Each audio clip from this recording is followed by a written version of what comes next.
Act पास होने के बाद भी, नोटिफाई होने के बाद थोड़ी दिक्कत के कारण उनको किसी को सैलरी नहीं मिल रही है, लेकिन धीरे धीरे हम स्थिरता की ओर जा रहे हैं। और मेरा मानना है जैसे ही हमारा थोड़ा सा ट्रेजेडी ठीक होगी, विधायकों की सबकी सैलरी मिल जाएगी।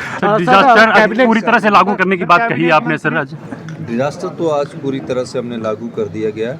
अब सिर्फ डिजास्टर का काम 1 महीने 1.5 महीने के अंदर हम जल्दी से जल्दी पूरा करने की कोशिश करें। पंचायतों का पुनर्गठन कब तक? कैबिनेट मंत्री जगत सिंह नेगी का फिर से बाइकआउट किया है विपक्ष ने, आपकी प्रतिक्रिया? और जब बेल में आया था विपक्ष, आपसे भी शिकायत की जा रही थी नेता प्रतिपक्ष की तरफ से।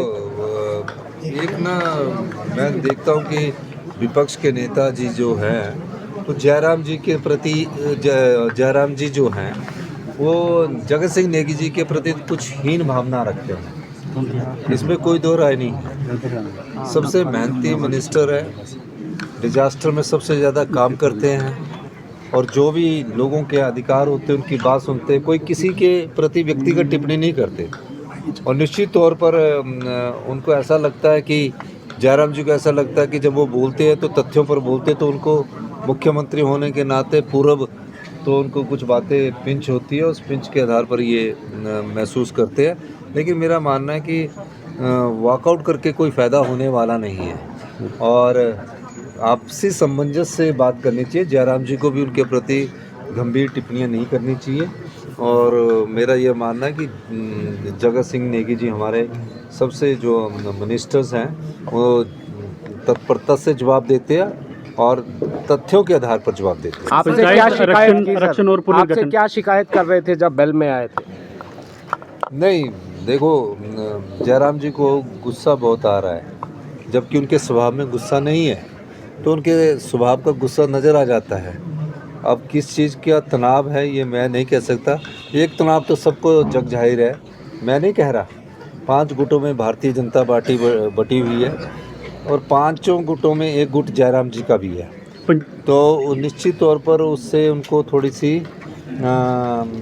एक जो पकड़ थी उसका थोड़ा सा असर होता है, और उसमें उनको लगता है कि मेरी कहीं पकड़ ढीली हो गई है। और दूसरा एक बात है कि जो हमारे जो खिलाड़ी गए हैं ना, वो अच्छे खिलाड़ी है, तो पूरी राजनीतिक तरीके से वहाँ खेल रहे, तो उससे भी उनकी परेशानी बढ़ी। सर, पंचायत चुनावों का पुनर्गठन और आरक्षण रोस्टर भी बनेगा? देखो, पंचायतों का पुनर्गठन संभावित है। मैंने विधानसभा के अंदर कहा कि नहीं, पंचायतें भी बनेगी और पुनर्गठन भी होगा। 11 तारीख आरक्षण को कैंसिल करने की डिमांड विपक्ष कर रहा है। देखिए, 11 तारीख का संकल्प का कार्यक्रम है हमारा, आपदा प्रभावित परिवारों को पैसा देने का कार्यक्रम है, और उसको वो कह रहे हैं अपने समय, तो वो अंदर आपको बताया ही है कि 80-80 लाख के टेंट लगते थे, 40-40 लाख के अपने समय में वो खाने में खर्च कर देते थे। हमने वो भी कहा कि हम जो भी है, मैंने आज ही एक नोटिफिकेशन जिसमें उन्होंने लिखा था कि खर्चा करेंगे, तो मैंने उसको बोला कि इस खर्चे को डिजास्टर के किसी भी फंड से नहीं किया जाएगा, सरकार के अपने खर्चे अपने तरीके से हम उसको पूरा करेंगे। सर, ओबीसी कल्याण बोर्ड में नगरोटा के लोगों को जगह नहीं मिली है, कुछ लोग नाराजगी जाहिर करे थे। नहीं, वो ठीक है कि ओबीसी कल्याण बोर्ड में नगरोटा के लोगों को नहीं है, नगरोटा में के लोगों को पूर्ण जगह भी मिलेगी, लेकिन उसमें अभी ना पहले पेज में 40-42 विधानसभा क्षेत्रों के लोग आए हैं, तो बाकी जो हमारे 26 विधानसभा क्षेत्रों के लोग बचे हैं उसमें सबको ओबीसी के कल्याण बोर्ड में जगह मिलेगी। और नगरोटा से जितने भी हमारे जो जानू जी जितना बोलोगे 15 की जगह अगर आप 20 भी बोलेंगे तो आपके उसमें डाल देंगे, इसमें कोई ऐसी बात नहीं है। ये कहना कि नगरोटा के लोगों को जगह नहीं मिली, ये गलत बात है। ऐसा था कि ये लोग जो इतने नाम दे रहे हैं उसकी हम नोटिफिकेशंस करते जा रहे हैं। सर, उसके ऊपर क्या कहना है? प्रिंसिपलों की डिमांड, पेंशनरों की डिमांड जायज़ है। पेंशनर्स हमारे प्रदेश के विकास में उन्होंने महत्वपूर्ण योगदान दिया है। प्रदेश के विकास में उन्होंने एक महत्वपूर्ण विकास की कड़ी लिखी है, अपने जीवन के 30-35 साल दिए हैं।